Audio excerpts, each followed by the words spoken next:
السلام علیکم ورحمۃ اللہ وبرکاتہ. زما محترم و عزتمندو، نن به موږ د قرآن کریم یو داسې عظیم دعا باندې خبره وکړو چې دا د قرآن کریم یو جامع ترین دعاونه یو دعا ده. دا هغه دعا ده چې د بنده دنیا هر خیر، د آخرت هر کامیابی او د جهنم د عذاب نه نجات لپاره یوه جمله موږ ته راکړې شوې ده. دا هغه دعا ده چې زموږ پیغمبر صلی الله علیه وسلم خپل زبان مبارک باندې ټولو نه زیاته جاری ساتلی ده او هر وخت د دې دعا ورد یې کړی دی.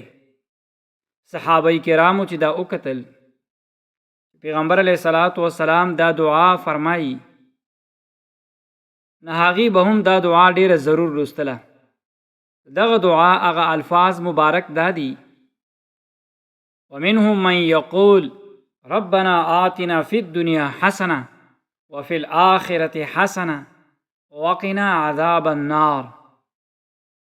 وی د دوی نه بعضې خلک هغه دي چې هغې عرض کوي، درخواست کوي چې ای زمونږ ربه، موږ ته د دنیا هر خیر راکه او د آخرت خیر هم راکه او آخرت کې موږ د اور د عذاب نه وساته.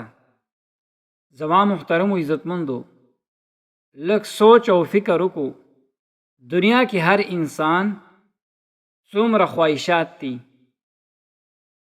څوک رزق غواړي، څوک صحت غواړي، څوک اولاد غواړي، څوک عزت، څوک سکون غواړي، څوک کامیابی، څوک علم او څوک نیکی، څوک د قرض نه نجات غواړي، څوک د بیمارۍ نه شفا غواړي.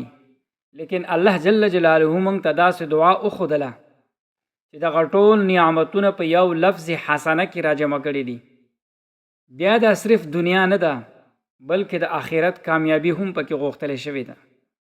جنت هم د الله جل جلاله رضا هم او آسان حساب پل صراط باندې په سلامتۍ سره تیریدل او په آخرت کې د جهنم د عذاب نه مکمل حفاظت دعا ده. د دې د وجې نه حضرت قتاده رحمت الله علیه فرمایي چې قرآن مجید کې د ټولو نه جامع دعاونه دا یوه دعا ده، ځکه د دنیا او د آخرت تمام خیرونه په دې کې جمع شوي دي. ما محترم و عزتمندو، لیکن افسوس سره به دا خبره وکړو چې زموږ دعاګانې صرف دنیا پورې محدود دي. موږ وایو یا الله کاروبار ښه کړي، کاروبار راکړي، کور راکړي، نوکري راکړي، مال راکړي، لیکن آخرت فکر ډیر کم کو. الله جل جلاله موږ ته داسې وښودله چې مؤمن به صرف دنیا نه غواړي، بلکې د دنیا سره سره دی به د آخرت فکر هم کوي او آخرت به غواړي. امام ابن کثیر رحمت الله علیه فرمایلی دي چې دنیا کې حسنه د دې نه مراد وسیع رزق، نیک ښځه، صالح اولاد، علم نافع، د عبادت توفیق، ښه اخلاق، امن، صحت او هر جایز نعمت ته شامل دی. او په آخرت کې د حسنې نه مراد جنت او د الله جل جلاله رضا او د جهنم نه نجات. زما محترم و عزتمندو، موږ سوچ وکړو چې الله جل جلاله انسان ته په دنیا کې هر نعمت ورکړی دی، لیکن آخرت تی نه واخلي دا کامیاب دی؟ هرگز کامیاب نه دی. اگر که په دنیا کې دی په ازمایښونو سره، لیکن په آخرت کې ورته جنت میلاو شي، یقینا دا حقیقي کامیاب دی.